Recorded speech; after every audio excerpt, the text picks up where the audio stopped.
주 80시간 일하고 월급 300만 원, 해고당한 날. 안녕하세요. 버딩미, 당신이 판사라면 입니다.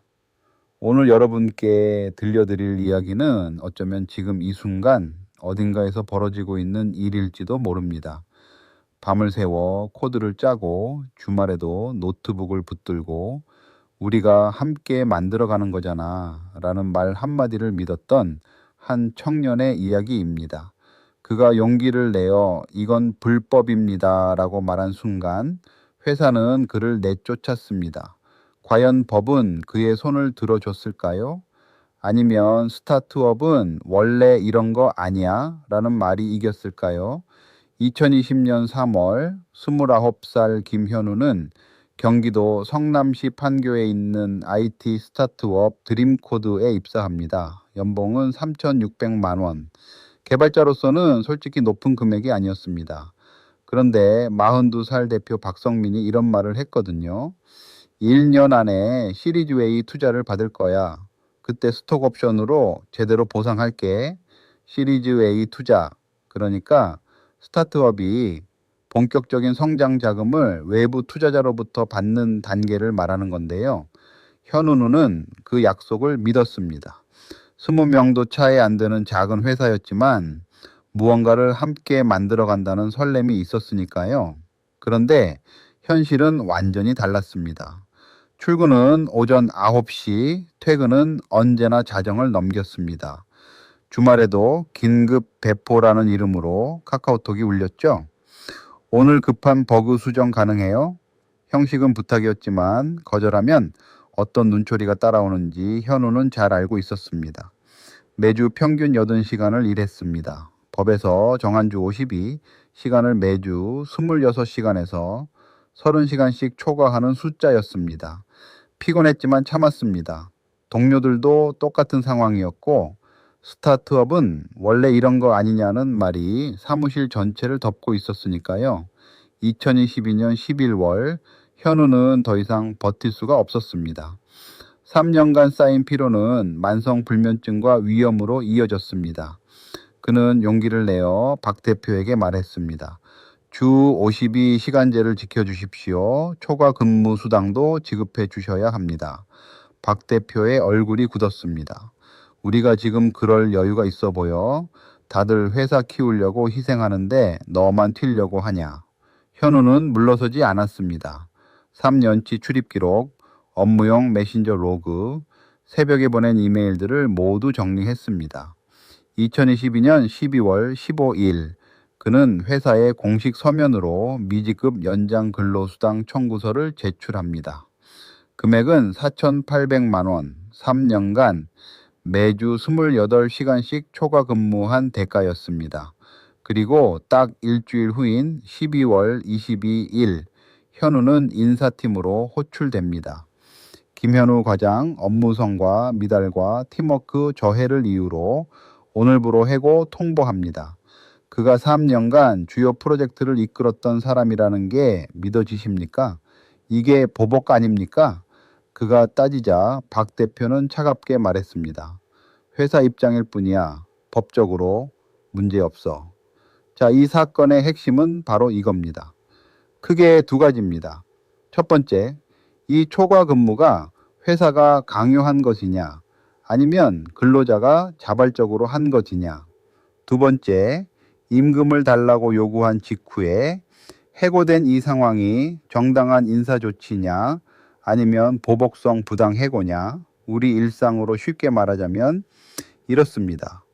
야근 좀 해줄 수 있어요? 라는 메시지가 실질적으로 거절이 불가능한 짓이었다면, 그리고 월급 올려달라고 말한 다음날 잘렸다면 이게 과연 합법일 수 있는가 하는 문제입니다. 여러분, 주변에도 비슷한 상황이 있지 않으신가요? 원고 현우 측의 입장을 먼저 들어보겠습니다. 2020년 3월부터 2022년 12월까지 3년간 주 평균 80시간을 일했고 그 증거가 고스란히 남아 있습니다. 출입 기록, 메신저 로그, 새벽에 찍힌 이메일 발송 시각, 동료들의 증언까지. 회사는 급하다, 내일 오전까지 완료 부탁이라는 메시지로 사실상 야근을 지시했고, 거부하면 팀워크가 안 맞는다는 말을 들었습니다. 선택지가 없었던 거죠.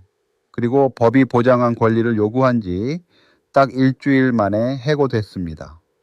이건 보복입니다. 피고 드림코드 측의 주장도 들어보겠습니다.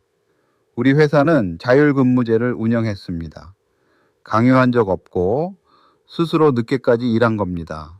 또한 근로계약서에 포괄임금제를 명시했습니다. 포괄임금제란 연장수당 등을 기본급 안에 이미 포함시켜 지급하는 방식인데요. 따라서 추가 수당은 없습니다. 해고는 최근 6개월간 성과가 저조했고 동료들과 불화가 있었기 때문이며 임금 청구와는 전혀 무관합니다. 스타트업은 유연 근무가 필요한 특성이 있고 업계의 관행을 따랐을 뿐입니다. 자, 여러분은 어느 쪽 손을 들어주시겠습니까? 3년을 버틴 개발자의 손인가요? 아니면 모두가 희생하는 스타트업 현실을 이야기하는 대표의 손인가요? 지금 버딩미 블로그에서 직접 투표해 보실 수 있습니다. 원고 현우의 손을 들어주시겠습니까? 아니면 피고 드림코드의 주장이 맞다고 보십니까?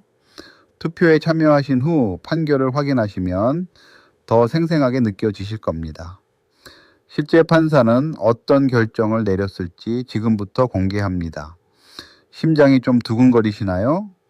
자, 드디어 실제 판사는 어떤 결정을 내렸을까요? 2023년 9월 14일 판결이 선고됐습니다. 방청석에는 드림코드의 현직 개발자 3명이 앉아 있었습니다. 현우가 숨을 죽이는 가운데 판사의 목소리가 법정에 울려 퍼졌습니다.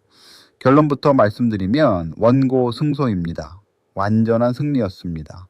재판부는 먼저 근무 시간을 꼼꼼히 따졌습니다. 출입 기록, 메신저 로그, 이메일 발송 시각, 동료 증언을 종합한 결과 현우는 3년간 주 평균 78시간을 근무한 것으로 인정됐습니다. 명백한 법 위반이었죠. 자발적 야근이라는 주장은 단칼에 잘려나갔습니다. 내일 오전 회의 전까지 완료 부탁, 주말에 급한 버그 수정 가능? 이런 메시지들이 형식은 요청이지만 실질은 지시라고 판단했습니다. 거절하면 팀워크가 안 맞는다는 지적을 받아왔다는 동료 증언이 결정적이었습니다. 근로자에게 실질적인 선택권이 없었다면 자발성은 인정될 수 없다는 겁니다. 포괄임금제 주장도 받아들여지지 않았습니다. 재판부는 포괄임금제가 유효하려면 실제 연장 근로시간과 수당이 합리적으로 대응해야 한다고 했습니다. 월급 300만 원에 수당이 구분되지 않은 채 다 뭉뚱그려져 있었고 실제 초과 근무 규모를 감안하면 턱없이 부족했습니다. 이건 포괄임금제를 악용한 임금 체불이라는 겁니다. 해고의 정당성도 무너졌습니다.